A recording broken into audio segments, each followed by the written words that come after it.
মহিলা উদ্যমিতা আঁচনিক লৈ ডাঙৰ ঘোষণা কৰিলে মুখ্যমন্ত্ৰী ডক্টৰ হিমন্ত বিশ্ব শৰ্মাই। মহিলা উদ্যমিতা আঁচনিক লৈ গুৰুত্বপূৰ্ণ সিদ্ধান্ত গ্ৰহণ কৰিলে ৰাজ্যিক কেবিনেটে। অসম চৰকাৰে ২৭ লাখ মহিলাক প্ৰদান কৰিব এই আঁচনিৰ সুবিধা। মন্ত্ৰী, বিধায়ক, প্ৰাক্তন বিধায়কৰ পৰিয়ালে লাভ নকৰিব এই আঁচনিৰ সুবিধা। ৰাজপত্ৰিত বিষয়াৰ পৰিয়ালে এই আঁচনিৰ সুবিধা লাভ নকৰিব। সুৰাৰ দোকানৰ অনুজ্ঞাপত্ৰ, ট্ৰাক, এক্সকেভেটৰ যিসকলে আয়কৰ পৰিশোধ কৰা পৰিয়ালৰ লোকে লাভ নকৰিব এই আঁচনিৰ সুবিধা।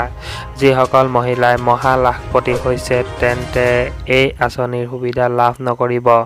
এপ্ৰিল মাহত বিহালীত শুভ উদ্বোধন কৰা হ'ব এই আঁচনিখনৰ পৰৱৰ্তী সময়ত পৰ্যায়ক্ৰমে ৰাজ্যৰ ভিন্ন প্ৰান্তত প্ৰদান কৰা হ'ব এই ধন। আজিৰ দিনটোৰ দ্বিতীয়টো গুৰুত্বপূৰ্ণ বাতৰি হৈছে গুগল পে, ফোন পে ব্যৱহাৰ কৰি লৈ ডাঙৰ খবৰ। যিকোনো মুহূৰ্ততে বন্ধ হ'ব পাৰে ডিজিটেল পেমেণ্ট ব্যৱস্থা।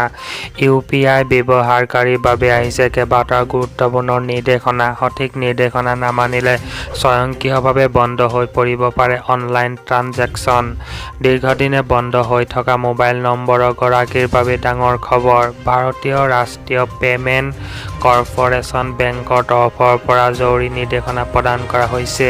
UPI এপসমূহক দীৰ্ঘদিন ধৰি বন্ধ হৈ থকা মোবাইল নম্বৰ আঁতৰোৱাৰ নিৰ্দেশ প্ৰদান কৰা হৈছে। কোনো নম্বৰ যদি 90 দিন ধৰি ভইচ কল, SMS বা ডাটাৰ বাবে ব্যৱহাৰ কৰা নহয় তেনে নম্বৰ বন্ধ হৈ পৰিব পাৰে আৰু বন্ধ হৈ পৰা নম্বৰ পুনৰ নতুন ব্যৱহাৰকাৰীক দিয়া হয়। এই পৰিস্থিতিত বন্ধ নম্বৰ বেংক বা অন্যান্য বিত্তীয় সেৱাৰ সৈতে লিংক থাকিলে সমস্যাৰ সৃষ্টি হয়। বন্ধ বা পুনৰ ব্যৱহৃত মোবাইল নম্বৰে UPI লেনদেনত সমস্যাৰ সৃষ্টি কৰে। যদিহে কোনো অসুবিধা নোহোৱাকৈ গুগল পে, ফোন পে ব্যৱহাৰ কৰিব বিচাৰিছে তেন্তে সোনকালে ৰিচাৰ্জ কৰি লওক। আজিৰ তৃতীয়টো খবৰ হৈছে অৰুণোদয়ৰ পৰা নাম কটা গ'ল শ শ মহিলাৰ। জিলাই জিলাই মহিলাৰ প্ৰতিবাদ।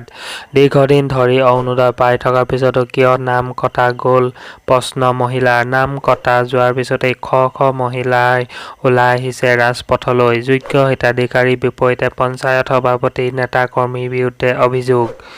নাম কৰ্তন হোৱাৰ পিছতেই ৰাজপথত মহিলাৰ প্ৰতিবাদ। আজিৰ চতুৰ্থটো খবৰ হৈছে আপুনি জিঅ' টেগিং কৰিলেনে? হাতত মাত্ৰ 2 দিন আছে কেঁচা ঘৰৰ ফটো দিয়াৰ শেষ তাৰিখ 15 এপ্ৰিল। চৰকাৰী ঘৰ নোপোৱা লাখ লাখ লোকৰ বাবে আহি গ'ল ডাঙৰ খবৰ।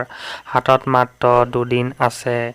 15 এপ্ৰিলৰ পূৰ্বে চৰকাৰী ঘৰৰ বাবে কৰি লওক জিঅ' টেগিং। ঘৰতে বহি কৰিব পাৰিব জিঅ' টেগিং। পৰ্টেলত গৈ পূৰ কৰিব লাগিব সম্পূৰ্ণ নথিপত্ৰ। পৰ্টেল অন কৰাৰ পূৰ্বে সাজু কৰক মাত্ৰ 4 বিধ নথি। এখন ৰঙীন ফটো, বৰ্তমান আপুনি থকা কেঁচা ঘৰৰ এখন ফটো, আধাৰ কাৰ্ড আৰু ৰেচন কাৰ্ডৰ লগতে এটা বৈধ সক্ৰিয় ফোন নম্বৰ। এইকেইবিধ নথি হ'লেই আপুনি কৰিব পাৰিব জিঅ' টেগিং।